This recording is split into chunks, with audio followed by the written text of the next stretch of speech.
लब्बैक लब्बैक लब्बैक ला शरीका luck लब्बैक।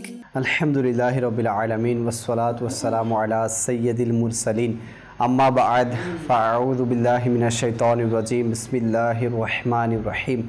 अस्सलातु वस्सलामु अलैका या रसूलल्लाह व अला आलिका व अस्हाबिका या हबीबल्लाह। अस्सलातु वस्सलामु अलैका या नबी अल्लाह व अला आलिका व अस्हाबिका या नूर अल्लाह। প্রিয় ইসলামী ভাইরা, মাদানী চ্যানেলের দর্শকবৃন্দ উপস্থিত হয়েছি মাদানী চ্যানেলের জিলহজের ট্রান্সমিশন নিয়ে, যার নাম হচ্ছে বরকতময় সফর। আপনারা যে যেখান থেকে আমাদের সাথে শামিল হয়েছেন আপনাদের সকলকেই জানাচ্ছি আমাদের প্রোগ্রামের পক্ষ থেকে অসংখ্য শুভেচ্ছা এবং অভিনন্দন। আসুন অনুষ্ঠানের শুরুতে ভালো ভালো কিছু নিয়ত করে নেই। আল্লাহ তাআলা এবং তার রাসূল সাল্লাল্লাহু তাআলা আলাইহি ওয়াসাল্লামের সন্তুষ্টি অর্জনের উদ্দেশ্যে শুরু থেকে শেষ পর্যন্ত এই প্রোগ্রামটি দেখব, যা আজকের অনুষ্ঠানের মধ্যে আলোচনা করা হবে তার উপর ভরপুর আমল করার চেষ্টা করব। দরুদে পাকের অসংখ্য অগণিত ফজিলত আছে। প্রিয় আকা মক্কি মাদানী মুস্তাফা হুজুর পুন্নুর সাল্লাল্লাহু তাআলা আলাইহি ওয়াসাল্লামের রহমতপূর্ণ বাণী হচ্ছে, যে ব্যক্তি দৈনিক 1000 বার দরুদ শরীফ পাঠ করবে সে ততক্ষণ পর্যন্ত ইন্তিকাল করবে না যতক্ষণ না জান্নাতে তার অবস্থান দেখে না নেয়। সাল্লু আলাল হাবিব সাল্লাল্লাহু তাআলা আলা মুহাম্মদ সাল্লাল্লাহু তাআলা আলাইহি ওয়াসাল্লাম। দর্শক, আপনারা দেখেই নিয়েছেন যে প্রতিদিনের ন্যায় আজকে আমাদের সাথে অতিথি আছে, নাতখা আছে। আজকে আমাদের সাথে উপস্থিত আছেন আমাদের আরাফাত মাদানী ভাই। আরাফাত ভাই কেমন আছেন? কেমন আছেন? আলহামদুলিল্লাহ আলা কুল্লি হাল, মাশাআল্লাহ। আরাফাত ভাই থেকে ইনশাআল্লাহ আজকের বিষয় নিয়ে আলোচনা শ্রবণ করব এবং নাতখা হিসেবে আছে আমাদের শাহাদাত ভাই। শাহাদাত ভাই কেমন আছেন? জি আলহামদুলিল্লাহ ভালো, আপনি কেমন আছেন? আলহামদুলিল্লাহ মাশাআল্লাহ। হজের কালাম ইনশাআল্লাহ আমাদেরকে শাহাদাত ভাই শোনাবেন। আজকের বিষয় নিয়েছি আশিকে রসুলদের হজ। আশিকে রসুল যারা আল্লাহ রসুল সাল্লাল্লাহু আলাইহি ওয়াসাল্লামের প্রকৃত আশিক ছিলেন, তাদের হজের ধরন কেমন ছিল, তাদের হজ সম্পাদন কেমন ছিল, তাদের হজ করার সময় অনুভূতি, তারপর তাদের অবস্থা কেমন ছিল, ইনশাআল্লাহ আল্লাহ আমাদের মোবালিকে দাওয়াত ইসলামী থেকে আজকে সেই বিষয়ে মাদানী ফুল শামিল করব। তো কোথাও যাবেন না, আমাদের সাথেই থাকবেন। আসুন আমরা শাহাদাত ভাই থেকে প্রথমে একটি কালাম শামিল করি। সাল্লু আলাল হাবিব সাল্লাল্লাহু তাআলা আলা মুহাম্মদ সাল্লাল্লাহু তাআলা আলাইহি ওয়াসাল্লাম। আসুন পিবি ইসলাম ভাইয়ের এবং মাদানী চ্যানেল দর্শকবৃন্দ, আমরা কালাম শ্রবণ করার পূর্বে ভালো ভালো নিয়ত করে নিই যে আল্লাহ রসুল সাল্লাল্লাহু তাআলা আলাইহি ওয়াসাল্লাম এর সন্তুষ্টি অর্জনের জন্য ইনশাআল্লাহ তাআলা কালাম শ্রবণ করব। আমি নিয়ত করছি যে আল্লাহ রসুল সাল্লাল্লাহু তাআলা আলাইহি ওয়াসাল্লাম এর সন্তুষ্টি অর্জনের জন্য ইনশাআল্লাহ তাআলা কালাম পাঠ করব। সাল্লাল্লাহু আলাইকা ইয়া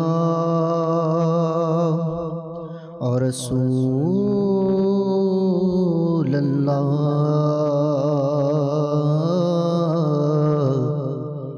ওয়া সাল্লাম আলাইকা ইয়া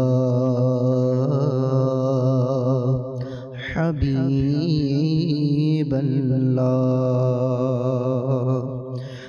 হজ করার সৌভাগ্য তুমি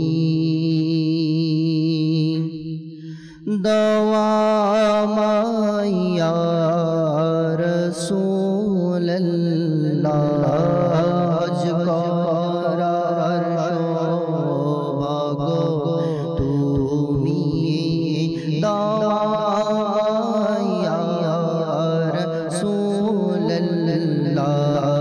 দয়া করে নাও ডেকে না মদিনায় রাসূলুল্লাহ। হজ করার সৌভাগ্য তুমি দাওয়া মাইয়া রাসূলুল্লাহ। দয়া করে নাও ডেকে নাও মদিনায় রাসূলুল্লাহ।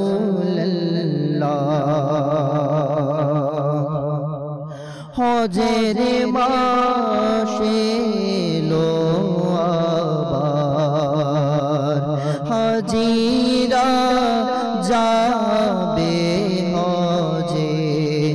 হজের মাসে লো আবার হাজিরা যাবে হজে গরিবের যেন হয় কোনো পায়া রাসূলুল্লাহ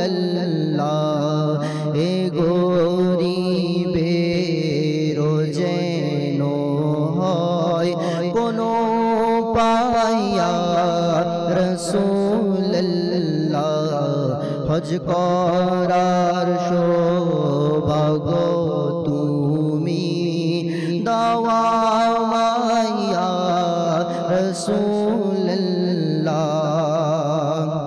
চলছে ছুটে হজ কাফেলা দল বেঁধে হজের পানে চলছে ছুটে হজ কাফেলা দল বেঁধে হজের পানে আমি বুঝি রয়ে গেলাম দয়াময়া রাসূলুল্লাহ আমি বুঝি রয়ে গেলাম দয়াময়া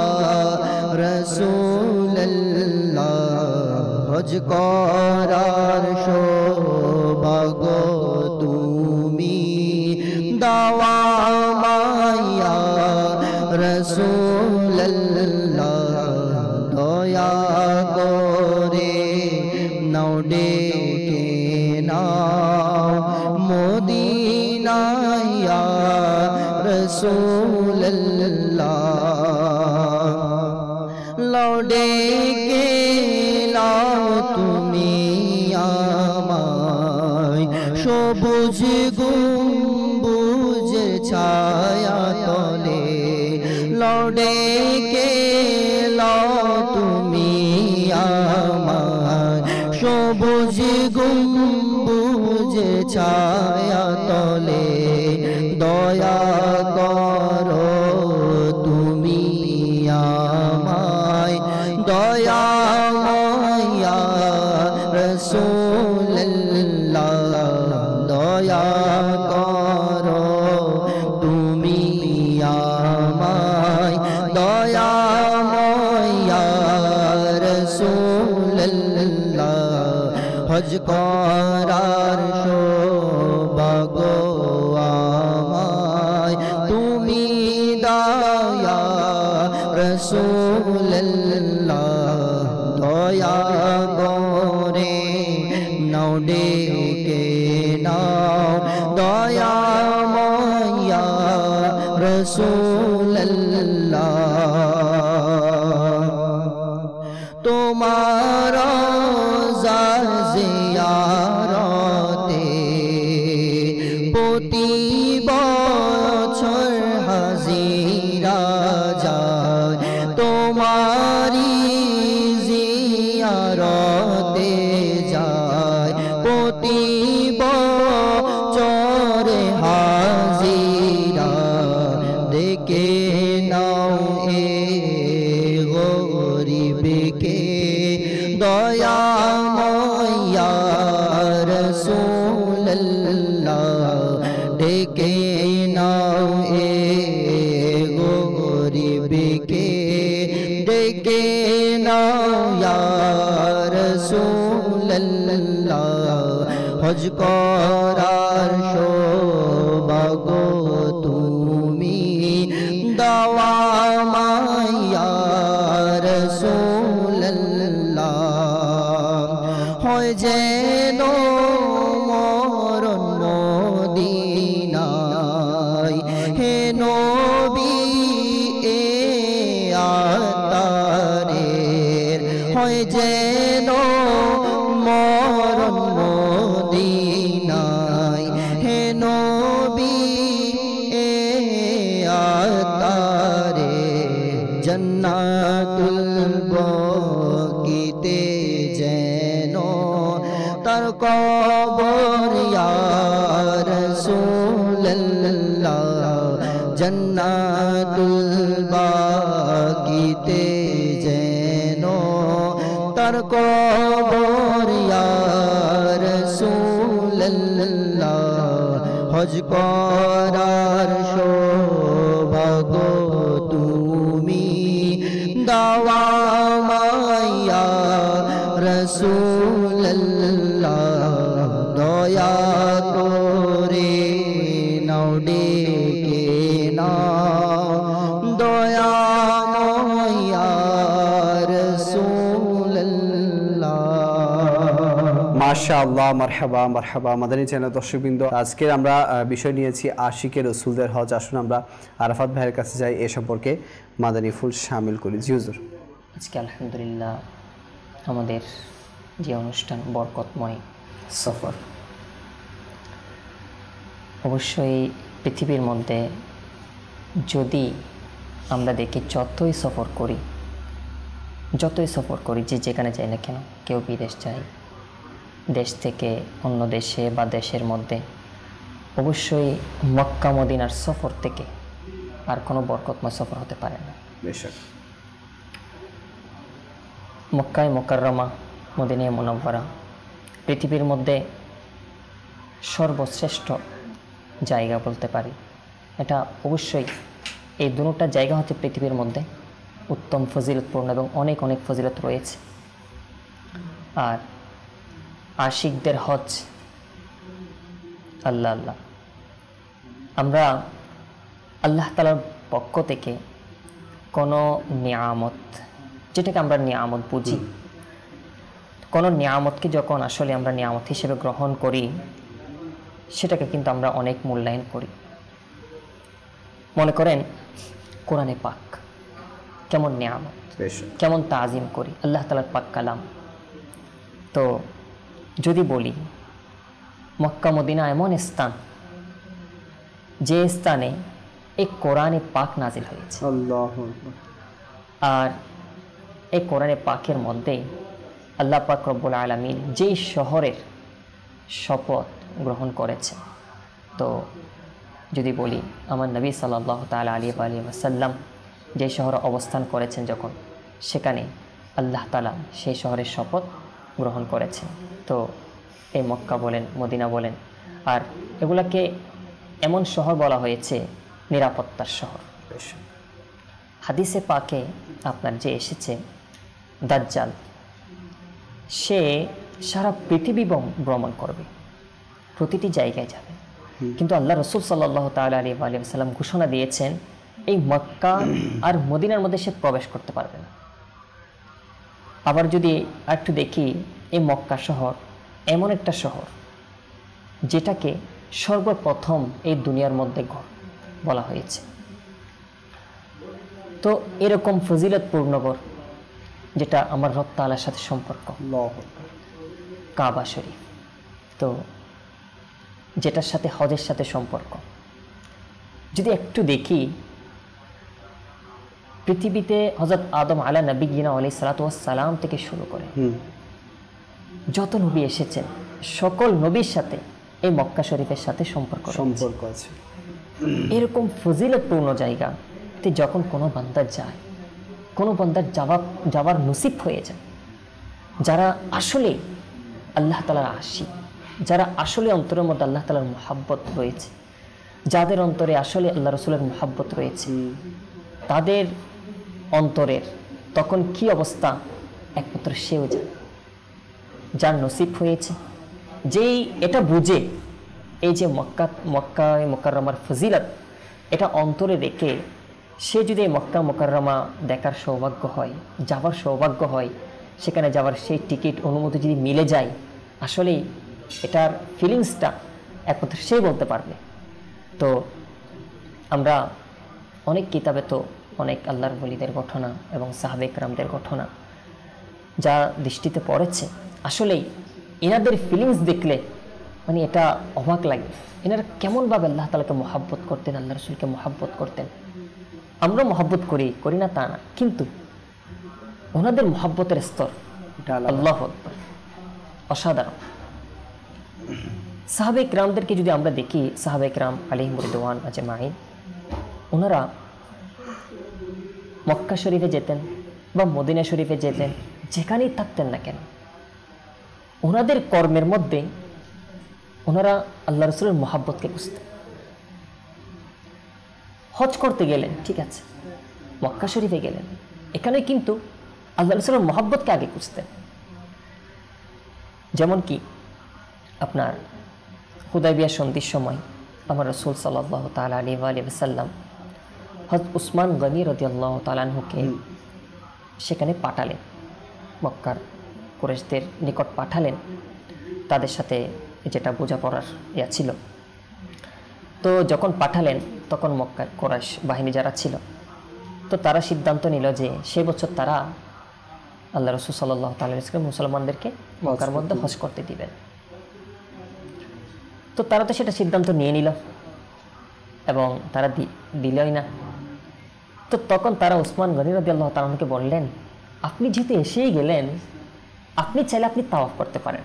মানে ওনাকে অনুমতি দিচ্ছে, আপনি তো চলে এসেছেন। হ্যাঁ, আপনি তো চলে এসেছেন। আল্লাহু আকবার। ওনাদের উপর জান কুরবান। কেমন সাহাবে একরাম এখানের মধ্যে, ঠিক আছে, ইনি এখানে কি করবে, এটা একটা ইবাদত, কিন্তু এখানের মধ্যে তিনি আল্লাহ রসুলকে কেমন মহাব্বত করতেন। তিনি বললেন যে আমার রসুল সাল্লাল্লাহু তাআলা আলাইহি ওয়া সাল্লাম ব্যতীত আল্লাহ রসুল তাওয়াফ এবছর করতে পারতেন, আর আমি করব, এটা তো হতে পারে না। তিনি তাওয়াফ করেননি।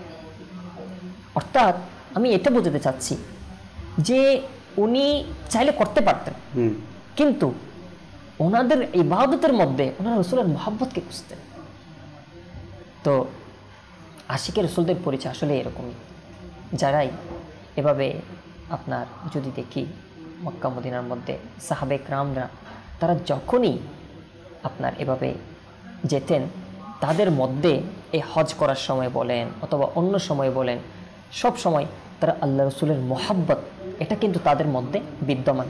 হাদিসে পাকে আছে না আপনার যে লা ইউমিনু আহাদুকুম হাত্তা আকুনা হাব্বা ইলাইহি মিন ওয়ালিদিহি ওয়া ওয়ালাদিহি ওয়ান নাসি আজমাইন, যে তোমরা ততক্ষণ পর্যন্ত পরিপূর্ণ মুমিন হতে পারবে না যতক্ষণ পর্যন্ত তোমাদের মাতা পিতা, তোমাদের সন্তান সন্ততি, তোমাদের এমনকি সমস্ত ব্যক্তি থেকে তোমরা বেশি আল্লাহ রাসূলকে মহব্বত করতে পারবে। আর সেই জিনিসটা যদি আমরা আসলে বাস্তবতা যদি আমরা দেখতে চাই, সাহাবে কিরামদের মধ্যে, তাবিনদের মধ্যে, এভাবে আশিক রসুল যারা রয়েছে তাদের মধ্যে কিন্তু এটা বিদ্যমান। সাহাবে কিরামদের মধ্যে তো 100% বিদ্যমান। তো উসমান গনি রাদিয়াল্লাহু তাআলা আনহু, ওনার মধ্যে আমরা এটা দেখতে পাই। এভাবে হযরত ওমর ফারুক রাদিয়াল্লাহু তাআলা, হয়তো আমার ঠিক স্মরণে পড়ছে না, একজন সাহাবী রাদিয়াল্লাহু তাআলা আনহু, তিনিও আপনার যখন হজ করতে গেলেন, ঠিক আছে, তিনিও যখন ওই ইয়ার মধ্যে হাজর আসওয়াদ ওটার মধ্যে চুমু দিচ্ছেন, তো তিনিও এই কারণে চুমু দিলেন যে আমি তোমাকে এই জন্য চুমু দিলাম যে এখানে আমার রাসূল সাল্লাল্লাহু তাআলা আলাইহি ওয়া সাল্লামের জবান মোবারক দিয়ে চুমু দিয়েছে। এখানেও ইশকে রাসূলের পরিচয়। তো এখানে আসলে আমার যেটা বলার উদ্দেশ্য, মানে যারা আসলে আশিক রাসূল না, তারা হজ করতে গেল, ঠিক আছে, কিন্তু সেখানের মধ্যে আল্লাহ রাসূলের প্রেমটা তাদের মধ্যে বেশি ওঠে, তাদের অন্তরে বেশি ওঠে। এভাবে যদি আমরা দেখি, হযরত ইমাম জৈনুল আবেদিন রাদিয়াল্লাহু তাআলা, ইমাম জৈনুল আবেদিন তিনি কিন্তু আল্লাহ রাসূলের আওলাদের মধ্যে। ইমাম জৈনুল আবেদিন রাদিয়াল্লাহু তাআলা ইনার মধ্যে আমরা দেখতে পাই এই যেভাবে মনে করেন আল্লাহ রাসূলের মুহাব্বত না, ঠিক সেভাবে আবার ইনাদের মধ্যে সাহাবে কিরামদের মধ্যে, তাবিনদের মধ্যে আল্লাহ তাআলার ভয়। মানে এদিকে আল্লাহ রাসূলকে মুহাব্বত তো করতেন প্রতিটি ইবাদতের মধ্যে, কিন্তু আবার সাথে সাথে ওনাদের মধ্যে আল্লাহ তাআলার খৌফ। কোরআনে পাকে আসছে না, আসলে অনেক জায়গায় আমরা পড়ি, আমরা শুনি ইত্তাকুল্লাহ, ইত্তাকুল্লাহ, আল্লাহ তাআলাকে ভয় করো, কিন্তু আসলে ভয় কি জিনিস, এটা যদি প্র্যাকটিক্যাল আমরা দেখতে চাই সাহাবে কিরামদের মধ্যে বেশক আল্লাহ তাআলার ভয় কাকে বলে, আল্লাহ তাআলার খৌফ কাকে বলে। একটি এখানে উদাহরণস্বরূপ আমি ইমাম জৈনুল আবেদিনের কথাই বলি। ইমাম জৈনুল আবেদিন রাদিয়াল্লাহু তাআলা আনহু, তিনি যখনই আপনার বাইতুল্লাহর হজ করার ইচ্ছা করলেন, তো তিনি ইহরাম পরিধান করলেন। ইহরাম পরিধান করে তখন তিনি চেহারা মুবারক হলুদ বর্ণের হয়ে গেল ওনার, মানে হজের জন্য যাবে আর ইহরাম পড়লো, তো ওনার চেহারাটা হলুদ বর্ণের হয়ে গেল। আর ওনার এমন অবস্থা, তিনি লাব্বাইক বলতে পারছে না, তালবিয়া যেটা আমরা লাব্বাইক আল্লাহুম্মা লাব্বাইক যেটা হাজিরা সেখানে পড়ে, তিনি লাব্বাইক বলতে পারছিলেন না। এখন ওনার আশেপাশে যারা ছিল ওনারা বললেন যে আপনি লাব্বাইক পড়ছেন না কেন, আপনি কেন লাব্বাইক পড়ছেন না? আল্লাহ আল্লাহ, এনার উত্তরটা একটু আমরা যদি চিন্তা করি, আমরা যারা হজ করতে চাই, আল্লাহ তাআলা যাদেরকে তৌফিক দিয়েছে, যারা যাচ্ছি অথবা যারা আল্লাহ তাআলা তৌফিক দিবে অথবা যারা বিগত গিয়েছি, আমাদের মধ্যে আমরা যখন আল্লাহ তাআলার দরবারে যাই তখন আমাদের মধ্যে ভয় কিরকম হওয়া উচিত, এই ইনাদের জীবনী থেকে শিক্ষা নেওয়া উচিত। তো ইনি কি বললেন? আল্লাহু আকবার। ইনি বললেন যে আমি লাব্বাইক বলতে ভয় পাচ্ছি। কেন? তিনি বললেন যে যদি উত্তরে আমি লাব্বাইক বলার উত্তরে যদি লা লাব্বাইক বলে দেওয়া হয়, অর্থাৎ তোমার লাব্বাইক কবুল না, যদি এরকম বলে দেওয়া হয় আল্লাহ তাআলার পক্ষ থেকে যদি এরকম জবাব আসে, এই জন্য আমার ভয় হচ্ছে। আল্লাহু আকবার। উনি তো এরপর কি হতেন, তো তিনি অনেক ভয়ে ভয়ে, ওনার বিষয় আসতেছে, অনেক ভয়ে ভয়ে তিনি লাব্বাইক বলা শুরু করলেন। আর বলা হচ্ছে তিনি আল্লাহ তাআলার পক্ষ থেকে লা লাব্বাইক এরকম আওয়াজ আসবে এরকম, মানে এই ভয়ে তিনি যখনই লাব্বাইক বলতেন তখন বলার সাথে সাথে বেহুশ হয়ে যেতেন। ইনারাও হজ করতে গেলেন, আমরাও হজ করতে যাই। আল্লাহ পাক রব্বুল আলামিন যাদেরকে নসিব করেছে, যারা গিয়েছেন, অবশ্যই আল্লাহ তাআলা তাদের হজ কবুল করুক, আমিন আমিন। আর যাদের নসিব হয় না, আমাদের মতো যারা রয়েছে, আল্লাহ তাআলা তাদেরকেও হজ করার নসিব করুক। আমিন। কিন্তু সাথে সাথে এই যে আশিকান রসুল, যারা আল্লাহ প্রেমিক রয়েছে, আল্লাহ রসুলের আশিক রয়েছে, এনাদের হজ যেভাবে, এনারা যেভাবে আল্লাহ তাআলাকে ভয় করে করে, আল্লাহ তাআলাকে মহাব্বত করে, আল্লাহ তাআলার পক্ষ থেকে যেন উত্তম উত্তর, যেন এমন উত্তর যেটা আমাদের জন্য কল্যাণকর হয়, এরকম উত্তর আল্লাহ তাআলার মহাব্বতের উত্তর যেন পায়, সেই আশায় যে ওরা হজ করতেন, ওনারা হজ করতেন, এরকম যেন আমরাও করতে পারি। আল্লাহ তাআলা সেভাবে যেন আমাদেরকে তৌফিক দান করেন। আমিন। আর আরাফাত ভাই, এটা এখন দেখা যায় যে পূর্বের ওরা তো হজ করার আগে ভয় পেত আমাদের হজগুলো সঠিকভাবে আদায় হচ্ছে কিনা বা হবে কিনা, আর এখন আমাদের অবস্থা কি যে আমরা হজ করে আসলে মানে নিজের নামের সাথে যদি কেউ আলহাজ শব্দটাই না বলে, ইউজ না করে, মানে আমরা কতটা ক্ষুব্ধ হয়ে যাই যে আমি হজ করে এসেছি, তুমি আমাকে হাজি বলছো না, তুমি আমার নামের সাথে আলহাজ ইউজ করছো না। তো তখনকার খফে খোদা আর এখনকার খফে খোদার মধ্যে অনেক আকাশ জমিন পার্থক্য। এখানের মধ্যে একটা কথা বলি, এক আল্লাহর ওলি, উনি যে কোনো এক জায়গায় গেলেন, তো ওনাকে কিছু দেওয়ার জন্য বলা হয়েছিল। তো যে ব্যক্তির এখানে গেলেন, তো উনি বলছেন যে ওই আমি দ্বিতীয়বার হজে গিয়েছি না, তখন যে জিনিসটা আনছি, মানে সেখানে একটা পাত্র বা কিছু একটা, ওটা দিয়ে ওনাকে মেহমানদারি করে ইত্যাদি করে। তিনি বললেন তুমি কি করলো, তুমি তো তোমার 2টা হজকে বরবাদ করে দিলে, তুমি এটা উল্লেখ করেছো। এখানে আমার বলার মাকসাদ হচ্ছে যে আল্লাহর ওলিরা, যারা আল্লাহওয়ালা, যারা আসলে আল্লাহ তাআলাকে মহাব্বত করে, যারা আল্লাহ রসুলকে আসলে মহাব্বত করে, তারা ইবাদতকে কিন্তু প্রকাশ করে না, তারা ইবাদতকে লুকিয়ে রাখে। বেশক তারা নিজেকে হাজি এটা প্রকাশ করে না।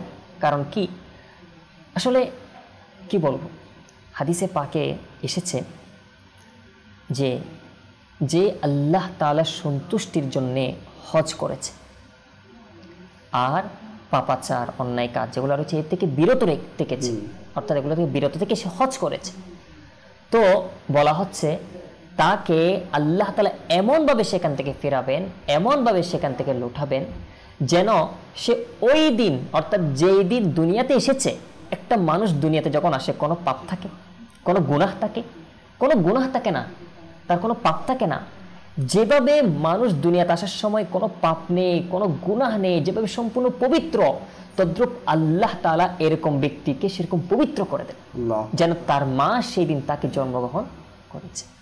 তো এটা আসলে অনেক বড় নিয়ম।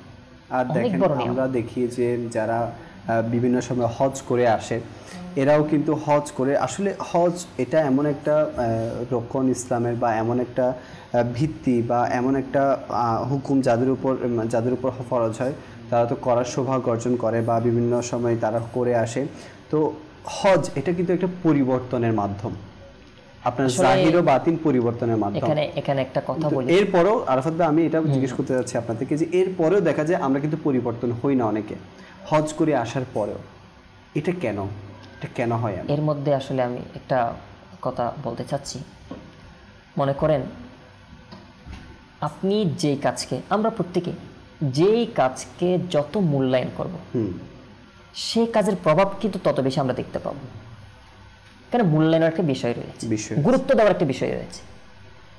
যে ব্যক্তি, আপনি দেখবেন যে ব্যক্তি অনেক কষ্ট করে হজের জন্য হালাল টাকা সে অর্জন করলো, জমালো, হালাল টাকা উপার্জন করে হজের জন্য জমিয়ে অনেক কষ্ট করে সে হজে গেল, আর সে অনেক কষ্ট করে হজ সব কিছু করলো।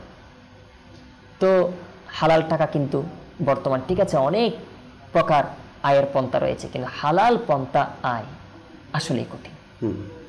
যারাই ব্যবসা বাণিজ্য করে, যারাই চাকরি করে, সকলেই একটু গভীর গবেষণা করলে সে আসলেই এটা বুঝতে পারে যে আসলে হালাল অর্জন করা হারাম থেকে সম্পূর্ণ বেঁচে, এটা অনেকটা, হ্যাঁ, চেষ্টা করলে অবশ্যই পারা যায়। তো এদিক দিয়ে গেলে এটা তো একটা লম্বা টপিক, আমি সেদিক দিয়ে যাচ্ছি না। এক কথায় হালাল পন্থায় উপার্জন করে, হালাল পন্থার টাকা সম্পূর্ণ আপনার রেখে কোনো ব্যক্তি যখন হজ করে, তাহলে এই হজকে সে কিন্তু অনেক মূল্যায়ন করলো। প্রথমত হজকে মূল্যায়ন করার জন্য সে হালাল পন্থা সব কিছু ব্যবস্থা করলো।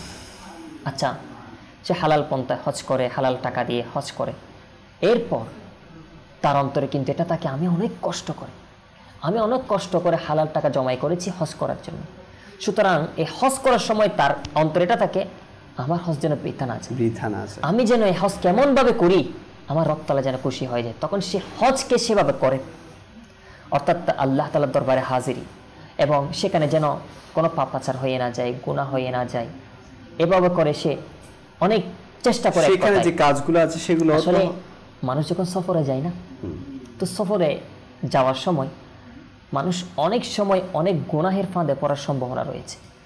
আমি যখন এ বিষয়ে স্টাডি করতেছিলাম, তো তখন এরকম একজনের বিষয়, এক ব্যক্তি তিনিও হজে গিয়েছিলেন। তো তিনি হজে যখন গিয়েছেন, তো সেখানে একটা তাঁবুতে তিনি অবস্থান করলেন। তিনি একজন আল্লাহওয়ালা ছিলেন। তো তাঁবুতে যখন অবস্থান করলেন না, সেখানে হঠাৎ করে একটা মহিলা চলে আসছে, আচ্ছা, যদিও বা পর্দা করে আসছে। তো মহিলাটা এসে, মহিলাটা আপনার তার চেহারা থেকে পর্দা সরাই নিয়েছে, পর্দা সরাই নিয়ে তাকে নাউজুবিল্লাহ তাকে গুনাহের প্রতি আহ্বান করল। অথচ ওই ব্যক্তি কি জন্য গিয়েছে? হজের জন্য গিয়েছে। এখন উনি যখন গুনাহের দিকে ওনাকে আহ্বান করলো, ওই ব্যক্তি তিনি যেহেতু আল্লাহওয়ালা ছিলেন, ওনার মধ্যে খৌফে ইলাহি, আল্লাহ তাআলার ভয় এটা ছিল। উনি সাথে সাথে চিৎকার করে কান্না শুরু করে দিলেন। উনি এমনভাবে কান্না করতেছেন আল্লাহ তাআলার ভয়ে, এই ওনার কান্না দেখে ওই মহিলাটা সেখান থেকে পালা গেল। আচ্ছা, যখন পালালো না, তো ওই আল্লাহওয়ালার আরেক বন্ধু যিনি ওনার সাথে হজ করতে গেলেন, উনি আসলেন। এসে কি ব্যাপার, আপনি এভাবে কান্না করতেছেন কেন, কারণটা কি? তো তিনি বলতে চাইলেন না, তিনি কান্না করতেই আছেন। অনেকক্ষণ পর ওনাকে যখন বেশি আবেদন করলো, তো উনি বললেন, দেখো আমি আল্লাহ এখানে অবস্থান করতেছিলাম, তো হঠাৎ করে একটা মহিলা এসে এরকম আমাকে গুনাহের প্রতি আমাকে আহ্বান করলো। আমি ভয় পেয়ে গেলাম যে আল্লাহ তাআলার দরবারে আসলাম, আল্লাহ তাআলার দরবারে আমি সফর করতেছি মক্কায় যাওয়ার জন্য, হজের জন্য, আর এখানের মধ্যে রাস্তার মধ্যে আমি যদি এরকম গুনাহে ফেসে যাই, হায় হায় কি হবে, আমার রব তাআলা তো আমার উপর নারাজ হয়ে যাবে। তো এরকম তিনি ভেবে তিনি এটা কি কান্না করতে আসেন। তো তিনি এটা বললেন কুলে। এখন যাকে বললেন না, উনি এটা উনি কান্না শুরু করে দিয়েছেন। এখন ইনি বললেন, তুমি কেন কান্না করতেছো? এটা তো আল্লাহ তাআলার অনেক বড় দয়া যে আপনি এরকম মুসিবত আসছে, এরকম গুনাহের একটা, অর্থাৎ আপনার সামনে গুনাহ করার একেবারে সুযোগ এসে গেল, আর আল্লাহ তাআলার পক্ষ থেকে দয়া ছিল, আপনি বেঁচে গিয়েছেন। এটা যদি আমার উপর হতো আমি কি করতাম? আমি তো ফেসে যেতাম। আমি সেইভাবে কান্না করছি। তো আল্লাহ তাআলা তো তাদেরকে হেফাজত করেছেন, এবং এরপরে এই ঘটনার পরে ওনারা মক্কায় মুকাররমা গেলেন দুজন। যাওয়ার পর আপনার সাফা মারওয়া সাই করার পর ওনারা হাজার আসওয়াদের আশেপাশে সেখানেই আপনার অবস্থান করলেন। তো অবস্থান করতে ওনাদের একটু করে ঘুম আসলো। যখন নিদ্রা আসলো না, তো ওই ব্যক্তি যিনি এ গুনাহ থেকে বাঁচলেন, উনি একজন সুন্দর যুবক একেবারে তিনি স্বপ্নে দেখলেন। তো তিনি জিজ্ঞাসা করলেন, আপনি কে? তো তিনি পরিচয় দিলেন, আমি হলাম আল্লাহর নবী হযরত ইউসুফ আলা নবিয়্যিনা ওয়া আলাইহিস সালাতু ওয়াস সালাম। তো তিনি বললেন যে আপনার সাথে হযরত জুলাইখা রাদিয়াল্লাহু তাআলা আনহার সাথে যে ঘটনা ঘটেছে এটা আসলে একটা আশ্চর্যজনক ঘটনা। তো তিনি বললেন, তোমার সাথে যে ঘটনা ঘটেছে, তোমার সাথে ওই স্থানের নামও বললেন, যে ঘটনা ঘটেছে এটাও একটা আশ্চর্যজনক ঘটনা। আল্লাহু আকবার। তো এটা থেকে এটা বলতে চাচ্ছি, আল্লাহ ওয়ালারা ওনারা যখন আল্লাহ তাআলার দরবারে যায় না, তো ওনারা সবসময় গুনাহ থেকে নিজেকে বাঁচানোর জন্য চেষ্টা করে, ছোট গুনাহ হোক বড় গুনাহ হোক। আসলে দর্শক, এগুলো বলার উদ্দেশ্য এটাই যে আশিকে রসুল যারা, এরা হজ করার পর নিজেকে পরিবর্তন করে নেবে, আর হজ চলাকালীন সময়েও নিজের জাহির ও বাতিনকে সাফ করে পুত পবিত্র করে সেখানে হজ করবে। আমরা শুনেছি যে ওমর ফারুক আজম রাদিয়াল্লাহু তাআলা আনহু যখন হযরত আসওয়াদ আপনি বলেছেন যে চুমু দিচ্ছেন না, তখন উনি ওইটা চিন্তা করে চুমু দিচ্ছেন যে আমি তোমাকে চুমু দেওয়ার বিধান। আমার ঠিক আসলে সেই সাহাবী কোনটা স্মরণ নাই, তবে তিনি একজন সাহাবী, যতটুকু সম্ভব করছে ওমর রাদিয়াল্লাহু তাআলা। জি, তো এটা বলতে চাচ্ছি যে ওনারা কিভাবে চুমু দিতেন, যে এটা ওনারা কেমন আশিক ছিলেন যে এটা এজন্য চুমু দেওয়া হচ্ছে যে এখানে আমার আকা আলাইহিস সালাতু ওয়াস সালাম চুমু দিয়েছিলেন। আর যারাই আশিকে রসুল, ওদের হজের যে সফর থাকে না, এই সফরগুলো খুব মানে একটা কান্না জড়িত যে সফর এরকম হয়, তাদের অন্তরের মধ্যে খৌফ থাকে, অনেক কিছু থাকে। তো আমি ইনশাআল্লাহ আজ্জা ওয়া জাল আরও আপনাদের সামনে উপস্থাপন করার চেষ্টা করবো আশিকে রসুলদের হজ কেমন হয়। কিছু কল আছে, কলগুলো সামিল করে নিই, এরপর ইনশাআল্লাহ আজ্জা ওয়া জাল আবার আলোচনার দিকে ফিরে যাবো। জি, কলগুলো চালিয়ে। আমার হোম ডিস্ট্রিক্ট হচ্ছে নেত্রকোনা। আপনাদের অনুষ্ঠান অনেক ভালো লাগে এবং এখান থেকে অনেক নতুন নতুন কিছু আমরা শিখতে পারছি। আলহামদুলিল্লাহ, আমরা যারা দর্শক হয়েছি আমরা উপকৃত হচ্ছি। আল্লাহ তাআলা আপনাদের এই অনুষ্ঠানে আপনাদের কথাবার্তায় বরকত দান করুন। আমিন আমিন, আপনাকেও বরকত দান করুক। আপনি আমাদের অনুষ্ঠান দেখছেন, মাশাআল্লাহ। জি, নেক্সট কল। আমি মোহাম্মদ ইসাক আলী মোহাম্মদপুর রাঙ্গুনিয়া থেকে বলতেছি।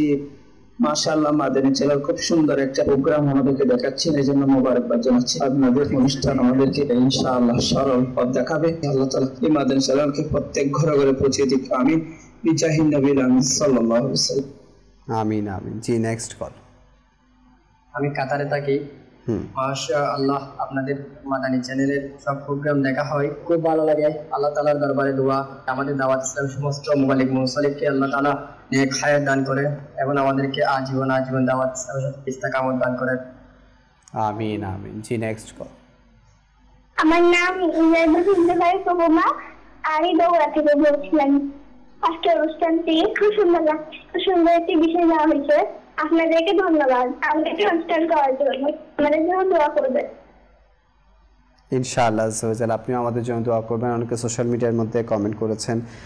রুহুল কুদ্দুস ভাই আছেন, মাশাআল্লাহ, উনি প্রবাসী ইসলামী ভাই, আল্লাহ পাক আপনাকে বরকত দিক। বাদশাহ আত্তারি ভাই, উনিও সালাম দিয়েছেন।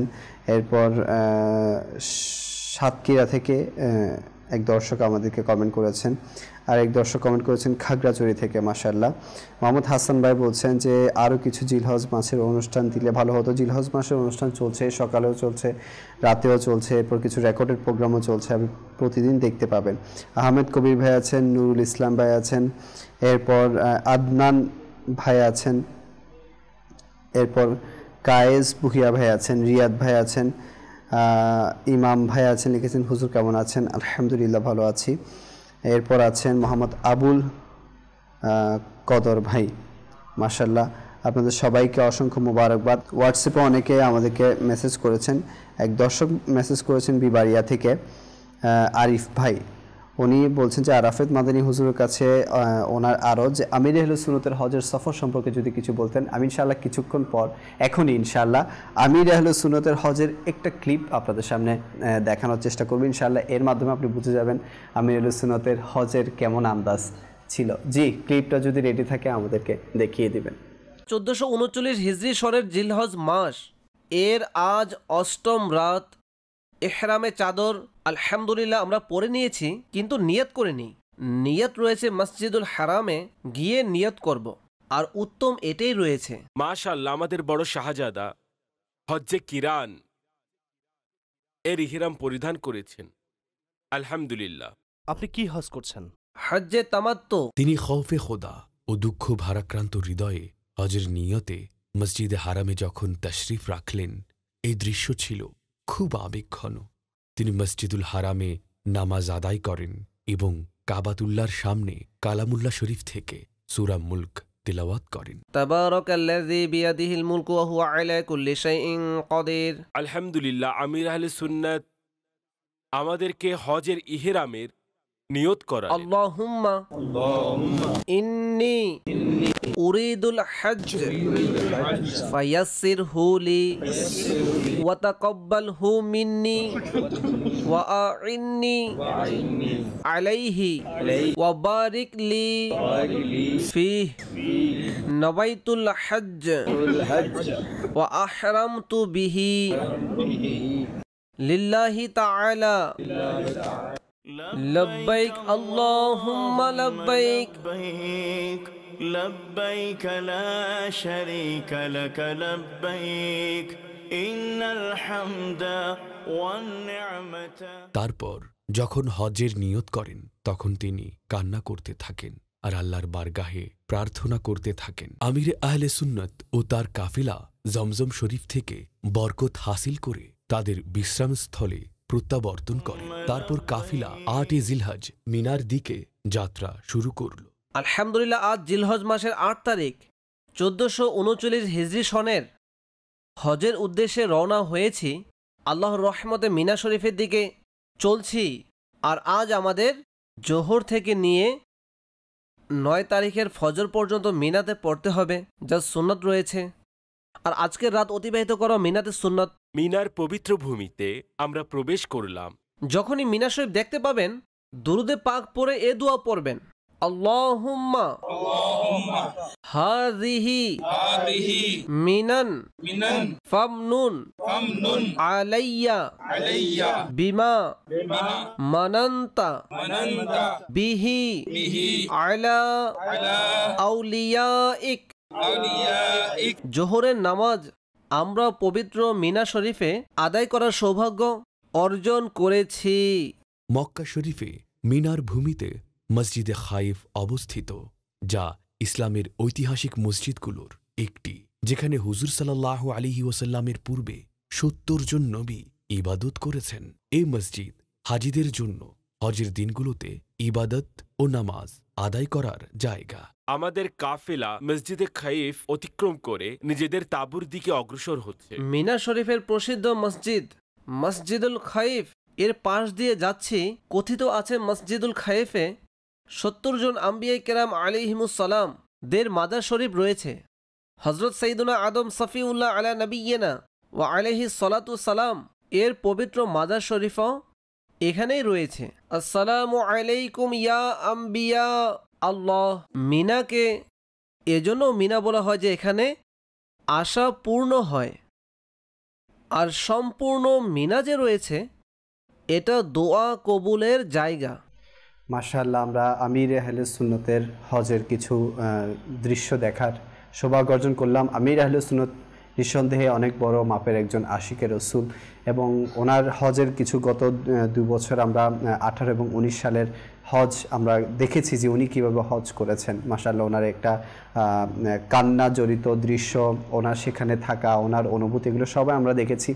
আসলেই একজন আশিকে রসুলের হজ আমরা তো কিতাবে পড়তে পাই, বিভিন্ন আলা হজরত বলেন, এছাড়াও অনেক ইমামের আমরা হজ সম্পর্কে এখন শুনছি, কিন্তু আমির আহলে সুন্নাত এগুলো প্র্যাকটিক্যাল আমাদের ওনার মাধ্যমে আমরা প্র্যাকটিক্যাল দেখছি একজন আশিকে রসুলের হজ কেমন হয়। ইনশাআল্লাহ লিয়াকত ভাই মনে করেন, আসলে আমরা যারা একটু ফেমাস হই, ঠিক আছে না, মানে মনে করেন আমরা যারাই দেখছি, অনেক সময় ফেমাস হলে কি হয়, আমরা কোথাও গেলে আমরা চাই যে আমার সাথে এই, অর্থাৎ সেখানে একটা কি হয়ে যাক, জড়ো হয়ে যাক, অর্থাৎ আমাকে সবাই জানুক, সবাই চিনুক, সবাই। কিন্তু আল্লাহু আকবার, আমির আহলে সুন্নাতের জেহেন, আমির আহলে সুন্নাত যেই একটা তালিম দিচ্ছে। আমির আহলে সুন্নাত যখন হজে যায়, আপনার এটা আমিনুল সুন্নাত এটার মধ্যে লিখেছেন, অর্থাৎ হজের যাওয়ার ক্ষেত্রে কী কী সতর্কতা অবলম্বন করা দরকার সে বিষয়ে সেখানে তিনি বর্ণনা করেছেন। তো সেখানে আমির হোসেন দামাত বারাকাতুহুল আলিয়া এটা বলে দেন যে তিনি কোথায় থাকবেন, অর্থাৎ যেখানে থাকবেন হজের মধ্যে গেলে যে জায়গায় অবস্থান করবেন, যে রুমে থাকবেন, সেটা যেন কাউকে বলা না হয়। সেটা শুধু যারা আমির হোসেন দামাত বারাকাতুহুল আশপাশ যারা থাকবেন প্রয়োজন শুধু তারা ব্যতীত যেন বাইরে এটা যেন প্রচার করা না হয়। কারণ কি, আসলে এটা কিন্তু অনেক একটা গুরুত্বপূর্ণ বিষয়। কারণ কি, আমরা যাচ্ছি আসলে সেখানে আল্লাহ তাআলার ইবাদত করার জন্য, আল্লাহ তাআলাকে খুশি করার জন্য। এখন সেখানে যদি মনে করেন অন্যান্য মানুষ আসার কারণে যদি সেটা কি হয়ে যায়, সেখানে জড়ো হয়ে যায় বা অন্যান্য অনেক সময় মানুষ বেড়ে গেলে তখন বিভিন্ন কথাবার্তার মধ্যে তাদেরকে সময় দিতে হয়, তাদের সাথে মোলাকাত করতে হয়, অর্থাৎ নিজের ইনফিরাদি ইবাদতের মধ্যে একটু হয়ে যায়। আর আমির হোসেন দামাত বারাকাতুহুল আলিয়া তো আমরা জানি সকলেই, পুরো বিশ্বের মধ্যে আমির হোসেন দামাত বারাকাতুহুল আলিয়ার মুরিদ রয়েছে, ভক্তগণ রয়েছে। তো তারা যদি সেখানে আপনার আরাফাতের ময়দানে বলেন অথবা মুজদালিফায় বলেন অথবা মিনায় বলেন, যেখানেই বলেন না কেন, আমির হোসেন দামাত বারাকাতুহুল যেখানে অবস্থান করে সেখানে বলেন, আমরা যেখানেই দেখি না কেন, যদি সবাই সেখানে জড়ো হয়, সেখানে যারাই যায়, তাহলে চিন্তা করে দেখেন কি পরিস্থিতি। আর সেখানে আরেকটা জিনিস কি, আপনার সেখানে যদি একসাথে মানুষ জড়ো হয়ে যায়, অর্থাৎ কিছুক্ষণ থাকে, তখন নাকি পুলিশও ডিস্টার্ব করে। তো বিভিন্ন কারণে যেন মানুষের কষ্ট হয়। এখানে কিন্তু সাথে সাথে আমির হোসেন দামাত বারাকাতুহুল এই কথাটাও বলেছেন যে এভাবে হওয়ার কারণে অনেক সময় মানুষের কষ্ট হয়, অন্যজনের কষ্ট হয় যদি এভাবে জড়ো হয়ে এক জায়গায় অবস্থান করে, এক জায়গায় অর্থাৎ একসাথে এভাবে যদি বিভিন্ন জায়গা থেকে মানুষ আসে তখন অন্যজনের কষ্ট হয়। তো হজে গেলে এটাও আমাদের লক্ষ্য রাখা উচিত যে আমাদের কারণে যেন অন্য কেউ কষ্ট না পায়।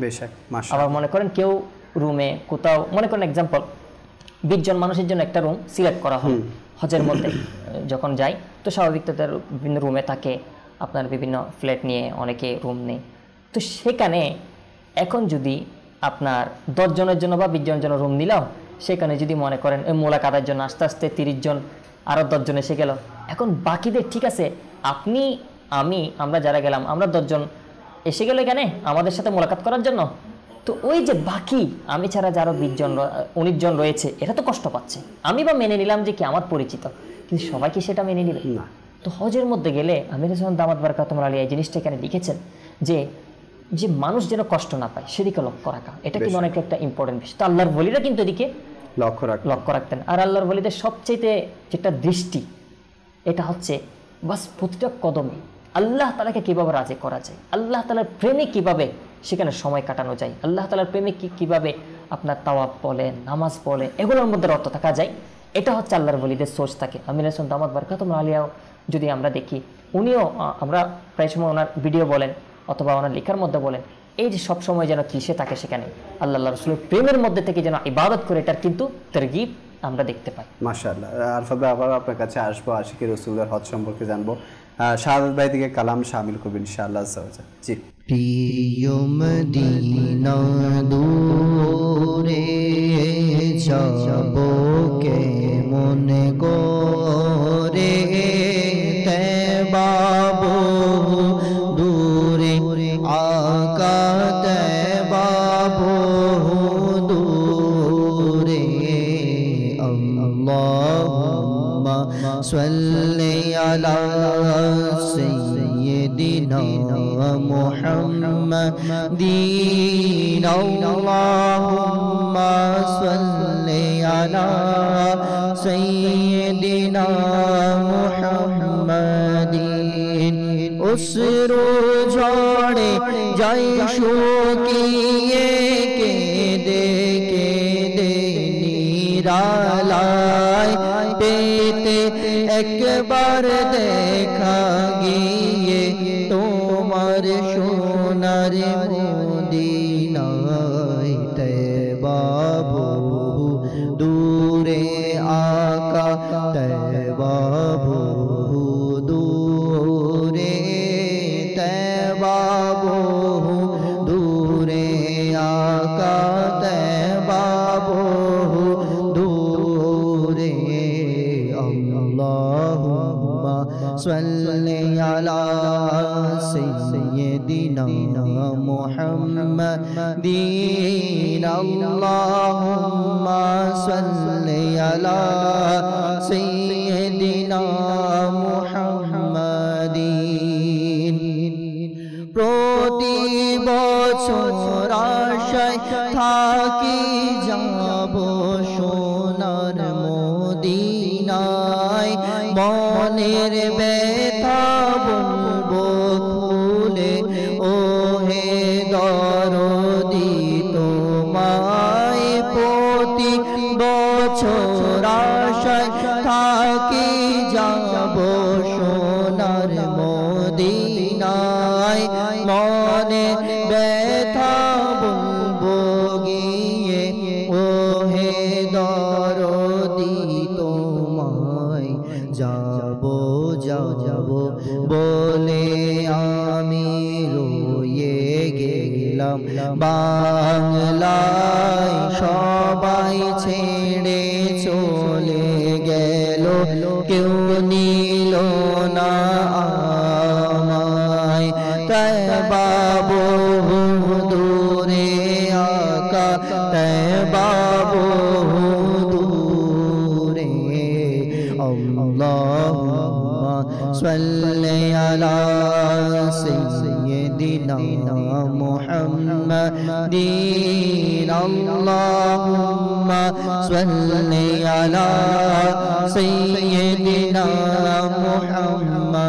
মুহাম্মাদিন বুক ফেটে যাই যখন দেখি কাফেলা যে যায় বুক ফেটে যাই যখন দেখি কাফেলা যে যায় কখন যাব আমি আকা তোমার প্রিয় রওজায় বুক ফেটে যাই যখন দেখি কাফেলা যে যায় বুক ফেটে যাই যখন দেখি কাফেলা যে যায় কখন যাব আমি আকা তোমার প্রিয় রওজায়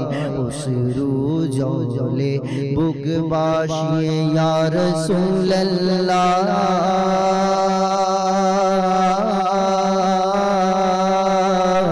ইয়া হাবিবাল্লাহ তোমারি জিয়ারতে যাই হাজারো হাজি মদিনায় ডেকে না এ গরিবকে তুমি মদদগার ইয়া রাসূলুল্লাহ বুক ফেটে যাই যখন দেখি কাফেলা যে যায় কখন যাব আমি আকা তোমার প্রিয় রওজায় উসরু জলে বুক বাসিয়ে যাব সোনার মদিনায় চিরতরে রয়ে যাব সেটাই তোমার কৃপায় এ বাবু দূরে আকা তে বাবু আল্লাহুম্মা সাল্লি আলা সাইয়্যিদিনা মুহাম্মাদিন আল্লাহুম্মা সাল্লি আলা সাইয়্যিদিনা মুহাম্মাদিন আল্লাহুম্মা সাল্লি আলা সাইয়্যিদিনা মুহাম্মাদিন আল্লাহুম্মা সাল্লি আলা سيدنا ومولانا محمد মাশাআল্লাহ, মারহাবা। আল্লাহ পাক আমাদের সবাইকে মক্কা মদিনার হাজিরি নসিব করুক। যে অবস্থা এখন বিদ্যমান আছে, আল্লাহ পাক এই অবস্থা এই পরিস্থিতিকে স্বাভাবিক করে দিক, আবার আগের অবস্থানে আমাদেরকে ফিরিয়ে দিক, যাতে সবার ব্যবস্থা হয়ে যায়। আমার অনেক পরিচিত আরাফাত ভাই এবারও হজে যাওয়ার পরিকল্পনা করেছিল, একেবারে মানে সব কনফার্ম ছিল, কিন্তু সরকারের পক্ষ থেকে বাধা আসার কারণে আর তাদের যাওয়া হচ্ছে না। তো এরকম অনেকেই আছে যাদের হয়তো সব ইন্তজামও হয়ে যাচ্ছে, কিন্তু বাস ভাগ্যের যে নির্মম পরিহাস, যে ভাগ্য তাদের সঙ্গ দিচ্ছে না, হয়তো বা বুলাবা আসতেছে না, এজন্য হজে যাওয়ার হচ্ছে না। বাস যাদের উপর মনে করেন আপনার পরিস্থিতির সাপেক্ষে দেখতে আপনি হজ ফরজ, প্রস্তুত থাকেন, কোনো কারণে যেতে পারেন নাই, তাহলে গুনাহগার হবেন না। কিন্তু আপনি সবকিছু আপনার সম্ভব, হ্যাঁ, তো সম্ভব অবস্থায় যদি আপনি প্রস্তুতি না নেন, তাহলে এরকম নিয়ামত আল্লাহ না করুক, এই বছর হয়তো আল্লাহ তাআলা আপনাকে ধন সম্পদ দিয়েছে, আগামী বছর যে সেই ধন সম্পদ থাকবে এটা কোনো গ্যারান্টি আছে? গ্যারান্টি নাই। তো সেজন্য যখন আল্লাহ তাআলা ধন সম্পদ দান করে তো প্রস্তুত থাকা উচিত।